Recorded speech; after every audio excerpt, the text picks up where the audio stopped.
Assalamualaikum warahmatullahi wabarakatuh. Alhamdulillahi wassalatu wassalamu ala rasulillah wa ala alihi wa ashabihi wa man tabi'a sunnatah amma ba'd. Rabbi syrah li sadri wa yassir li amri wahlul 'uqdatam min lisani yafqahu qawli. Bismillahirrahmanirrahim.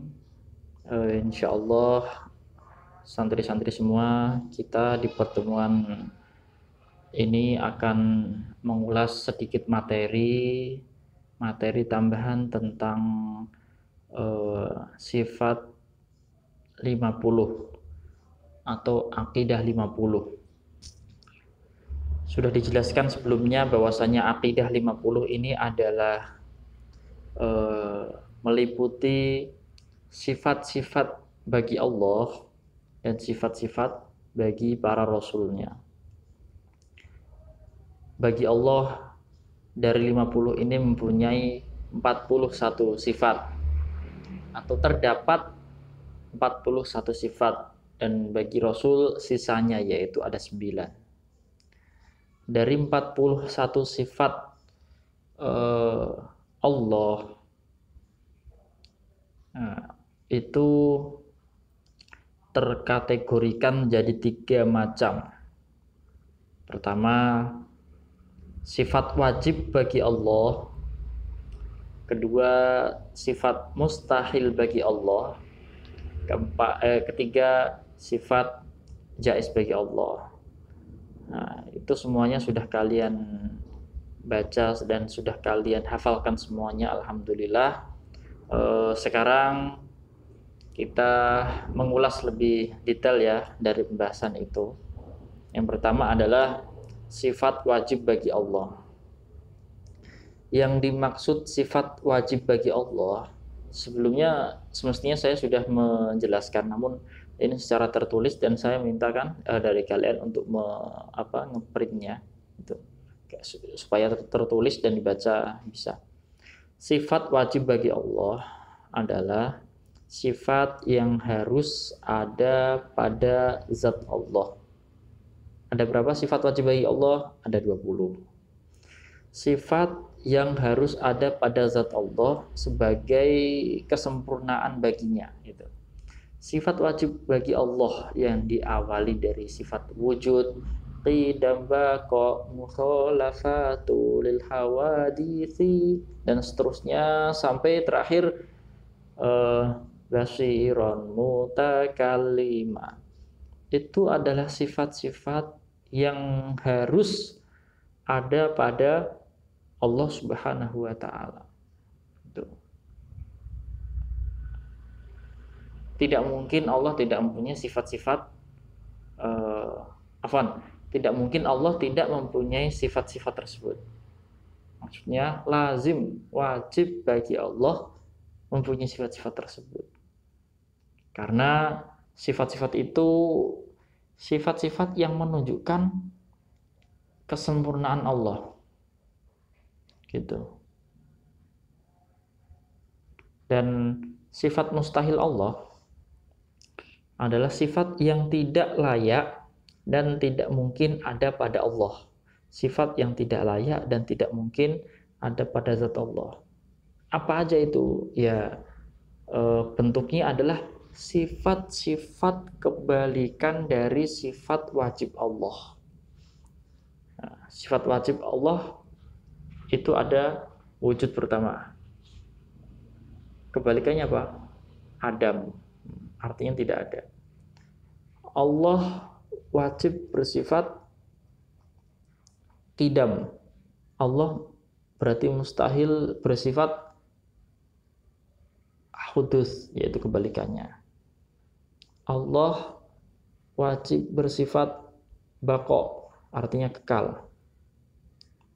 Allah berarti mustahil bersifat sebaliknya, yaitu fana, binasa atau rusak. Allah wajib bersifat mukhalafatul hawadits, tidak mungkin sama dengan makhluk atau berbeda dengan makhluk. Berarti Allah mustahil bersifat mumatsalatul hawadits, sama seperti makhluknya. Nah, ini sudah kalian catat semua di buku tulis kalian kan? Tinggal disimak saja, sudah ada artinya semuanya. Intinya, dari sifat wajib Allah yang jumlahnya ada 20 itu, sifat-sifat kebalikannya itu adalah sifat mustahil, yaitu sifat-sifat yang tidak layak dan tidak mungkin ada pada Allah. Itu maksudnya sifat mustahil. Nah, sifat jaiz Allah yaitu sifat yang boleh ada dan boleh tidak ada pada Allah. Sifat yang boleh ada dan boleh tidak ada pada Allah. Kalian sudah menulis kalau untuk yang sifat jaiz ini yaitu boleh bagi Allah mewujudkan sesuatu atau tidak mewujudkannya. Gitu. Boleh bagi Allah menciptakan sesuatu atau tidak menciptakannya. Mewujudkan sesuatu, menciptakan sesuatu, itu hak prerogatif Allah, atau itu adalah hak wewenang Allah sepenuhnya. Tidak ada yang memaksanya, dan itu murni wewenang Allah. Allah kalau pengen menciptakan, kalau enggak ya enggak gitu. Itu sifat jaiz. Bolehnya bagi Allah menciptakan sesuatu atau tidak menciptakannya. Maksud menciptakan adalah mewujudkan sesuatu atau tidak mewujudkannya. Gitu. Dari sifat wajib bagi Allah, ini yang belum ada pada catatan kalian. Dari sifat-sifat wajib Allah yang jumlahnya ada 20 ini, itu terbagi menjadi 4. Ya, sifat 20 bagi Allah, sifat wajib 20 bagi Allah itu terbagi menjadi 4. Pertama, nafsiyah, ada wujud. Kedua, sifat salbiyah, terdapat qidam, baqo, mukhalafatu lil hawaditsi, qiyamuhu binafsi wahdaniyah. Ada 5. Ada sifat ma'ani, kudrat, iradat, ilmu, hayat, sama, basar, kalam. Ada sifat ma'nawiyah, qadirun, muridan, aliman, hayyan, sami'an, basiron, mutakalliman. Nah, ini 4, terbagi 4 ini. Nah, kita jelaskan satu-satu. Jadi dari sifat 20 itu terbagi menjadi 4. Pertama nafsiyah, kedua salbiyah, ketiga ma'ani, ma'nawiyah. Apa sih sifat nafsiyah bagi Allah? Nah, sifat nafsiyah yaitu sifat yang berhubungan dengan zat Allah. Sifat yang berhubungan dengan zat Allah. Sifat yang berhubungan dengan zat Allah. Zat itu keberadaan Allah. Yaitu di sini wujud, hanya itu. Sifat yang berhubungan dengan zat keberadaan Allah. Zat nafsnya Allah itu wujud berarti. Berada itu artinya wujud.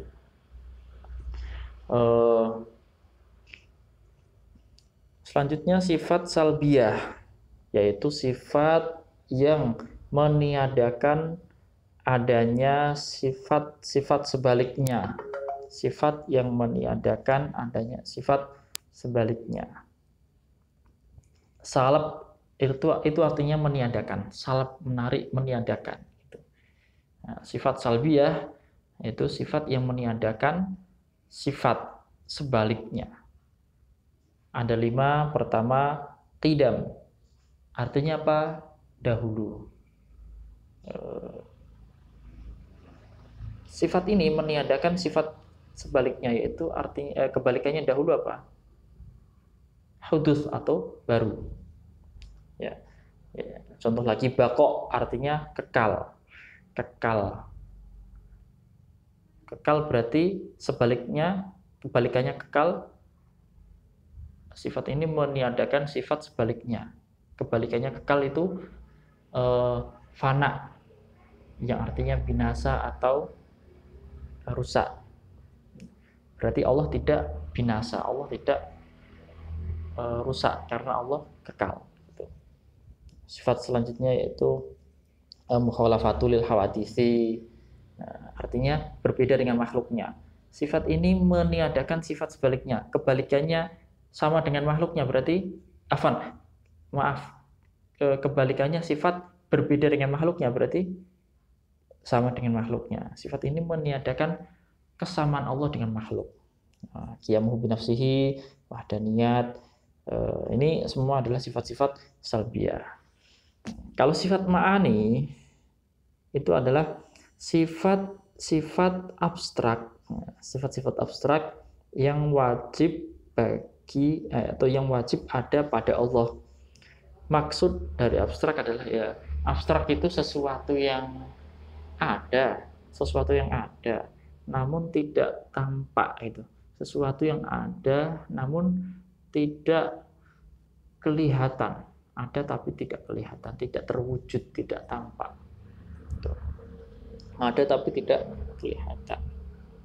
Sifat mana adalah sifat-sifat abstrak yang wajib pada Allah. Sifat yang abstrak yang wajib pada Allah. Contohnya ya, di sini ada kudrat, iradat, ilmu, haya, sama, basor, kalam. Ilmu ya, ilmu.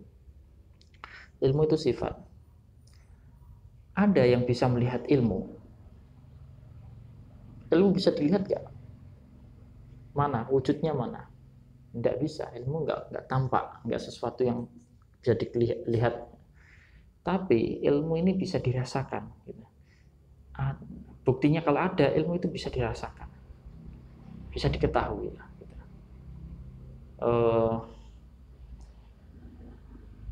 Yang bisa mengetahui, merasakan ya orang yang berilmu, orang yang mempunyai sifat ilmu tersebut, atau orang yang di sekitarnya, orang yang di dekatnya bisa menilai.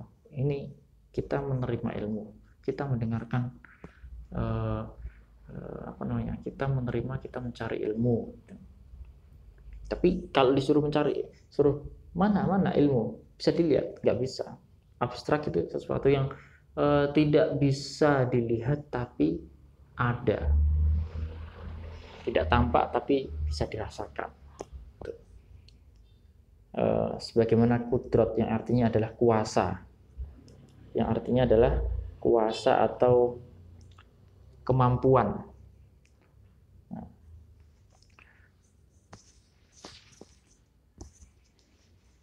Contohnya,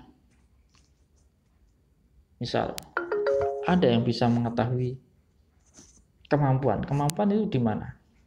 Bisa melihat kemampuan, didengarkan, dipegang kemampuan, ya bisa. Indera mata, indera pendengar, indera peraba, dicium, ilmu pendengarannya, kemampuannya dicium, kuasanya dicium, enggak bisa. Nah, bisa dirasakan ketika ada orang yang mampu menjawab. Orang ini mampu. Ada orang yang bisa membuat ini. Bisa disaksikan itu bisa disaksikan tapi tidak bisa dilihat dengan panca indera. Karena tidak tampak. Ada bisa dirasakan tapi tidak bisa di indera. Ya, itu contoh sifat ma'ani. Allah Subhanahu wa taala itu punya sifat-sifat ma'ani ini, yaitu ada 7: kudrat, iradat, ilmu, hayat, sama, basor, kalam. Nah, kalau sifat maknawiyah itu adalah kelaziman dari sifat ma'ani. Nah, maknawiyah adalah sifat kelaziman dari sifat ma'an. Ini mudah. Pokoknya kalau ada seseorang yang mempunyai sifat ma'ani, dia berarti mempunyai sifat maknawiyah gitu. Contohnya, kamu berilmu, ya, kamu punya ilmu. Ya, kalau kamu punya ilmu berarti kamu adalah orang yang berilmu, Kamu punya pendengaran, bisa mendengar. Berarti kamu orang yang bisa mendengar, itu sifat yang mendengar, yang hidup, yang berbicara. Bicara sama yang berbicara berbeda. Ilmu sama yang berilmu itu beda. Kalau ilmu itu adalah pengetahuannya, tapi kalau yang berilmu itu adalah orang yang mempunyai sifat ilmu gitu. Yang kuasa, yang berkehendak. Kehendak sama yang berkehendak berbeda. Itu maksudnya sifat ma'ani, yang pokoknya yang. Kalau Allah berarti qadirun, yang yang maha kuasa, muridan yang maha berkehendak, aliman yang maha mengetahui, hayyan yang maha hidup, dan seterusnya. Sami'an basiron mutakalliman. Selanjutnya ini adalah dalil-dalil sifat Allah. Dalil di sini maksudnya adalah argumen atau bukti. Buktinya apa sih? Dalil buktinya Allah atau sifat-sifat Allah itu apa? Pada dasarnya sumber dari dalil ini itu ada dua dalam masalah akidah ya. Ada dalil akli, yaitu yang bersumber dari logika. Dari dalil akli bersumber dari logika. Karena agama Islam ini adalah agama yang bisa diterima dengan akal gitu. Sebetulnya seseorang yang punya akal sehat itu dia bisa menemukan pencipta alam raya ini siapa. Tapi kalau akalnya nggak sehat ya nggak bisa menemukan, atau dia menemukan tapi tidak mengaku gitu. Seperti Abu Jahal, akalnya nggak dipakai. Fir'aun, akalnya nggak dipakai. Musailamah al-Kadzab, nabi palsu. Orang yang mengaku nabi ini akalnya nggak dipakai. Orang yang itu dalil akli, dalil yang bersumber dari akal, logika. Orang logika. Ada lagi dalil naqli, dalil yang diambil dari Al-Quran dan hadis. Itu namanya dalil akli, dalil yang sumbernya dari Al-Quran maupun hadis, dari nas teks Al-Quran maupun hadis. Yang pertama, di sini saya sebutkan dalil-dalil sifat Allah yang bagian sifat nafsiyah dan sifat salbiyah saja, yaitu wujud, tidak bakal mukhalafatul hadisi, qiyamuhu bi nafsihi wahdaniyat. Insyaallah, karena dengan hanya ini, bagi pemula sudah cukup insyaallah. Dalil yang sifat ma'ani dan ma'nawiyah itu mudah, karena ini ya dasar dan waktunya sangat singkat. Saya cukupkan hanya yang sifat nafsiyah dan salbiyah. Wujud, yang artinya ada. Allah Subhanahu wa taala bersifat wujud. Dalilnya apa? Dalilnya kalau Allah wujud, bersifat wujud, adalah adanya alam raya ini, alam semesta ini, dunia dan seisinya. Keberadaan dunia dan seisinya ini adalah bukti nyata kalau Allah pencipta yang maha segalanya itu ada. Tidak mungkin ada yang namanya sesuatu yang wujud tapi tanpa ada yang mewujudkannya, tanpa ada yang menyebabkan itu wujud. Tidak mungkin. Pasti ada yang menciptakannya gitu. Kalian misal ya di kelas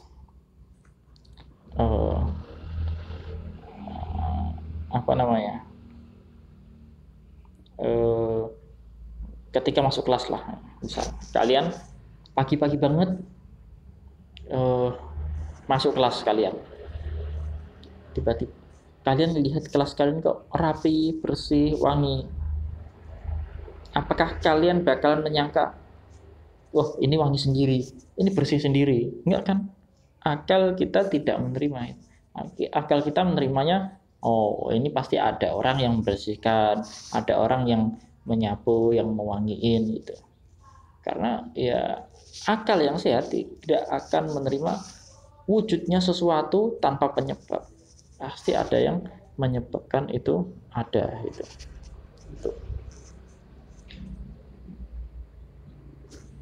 Udah, itu saja. Yang kedua adalah qidam. Ini saya ambil dari dalil naqli saja, dalil naqli, yaitu dari firman Allah Subhanahu wa taala dalam surat Al-Hadid ayat 3. Al-ayah ini, wal awwalu wal akhiru. Dialah yang maha pertama dan yang terakhir. Dialah yang pertama dan yang terakhir. Ini dalil bahwasanya Allah Subhanahu wa taala maha terdahulu, bersifat qidam. Dalil sifat baqa yang artinya adalah kekal, yaitu firman Allah dalam surat Al-Qasas, kullu syai'in halikun illa wajhah. Segala sesuatu pasti binasa kecuali Allah. Ini surat Al-Qasas ayat 88. Segala sesuatu pasti binasa kecuali Allah. Allah berarti tetap ada seterusnya, tidak binasa. Itu berarti kekal. Allah mempunyai sifat kekal, tidak ada akhirnya, tidak binasa, tidak rusak. Berbeda dengan makhluk, ya. Kalau makhluk itu pasti ada akhirnya. Kullu nafsin za'iqatul maut. Apa akhirnya manusia? Ya kematian itu akhir. Bukti kalau dia rusak, kematian. Adakah yang pernah kalian saksikan dari makhluk atau ciptaan yang kalian lihat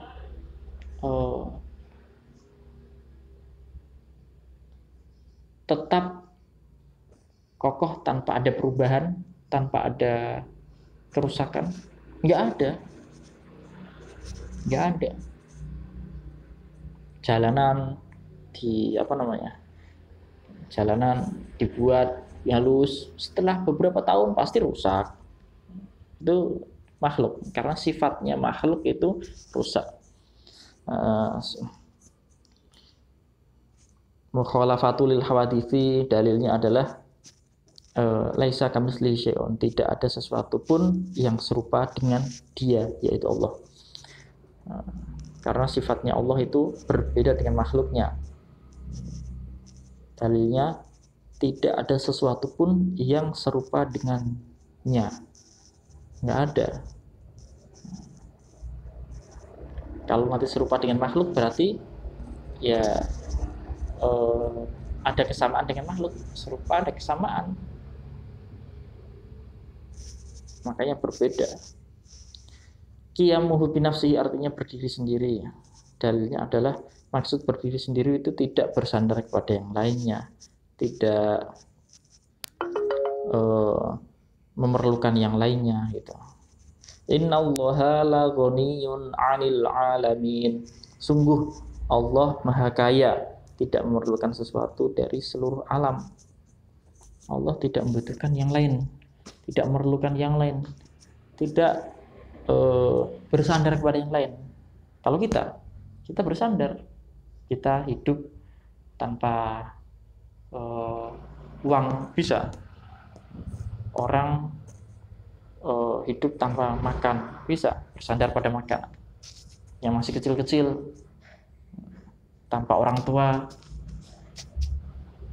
nggak bisa, karena masih membutuhkan seseorang hidup sendiri, nggak bisa, membutuhkan pasangan gitu maksudnya. Wahdaniyat artinya adalah Maha Esa, Maha Satu. Dalilnya adalah qul huwallahu ahad, ini mudah dan sudah kalian hafalkan. Katakanlah Muhammad, dialah Allah yang Maha Esa. Ini saya minta dari kalian ya, semuanya dalil-dalil ini dihafalkan. Penjelasannya dari saya yang perlu dicatat. Ini dicoret-coret, dicatat di sini juga apa, karena kalian sudah mengeprintnya. Jangan sampai ada yang belum ngeprintnya. Nah, sampai sini insya Allah di minggu pekan-pekan yang akan datang kita review materi-materi yang penting yang akan keluar di PTS. Wallahu a'lam bishawab. Walhamdulillahirabbil alamin wa sallallahu ala sayyidina Muhammadin wa ala alihi washabbihi ajmain. Assalamualaikum warahmatullahi wabarakatuh.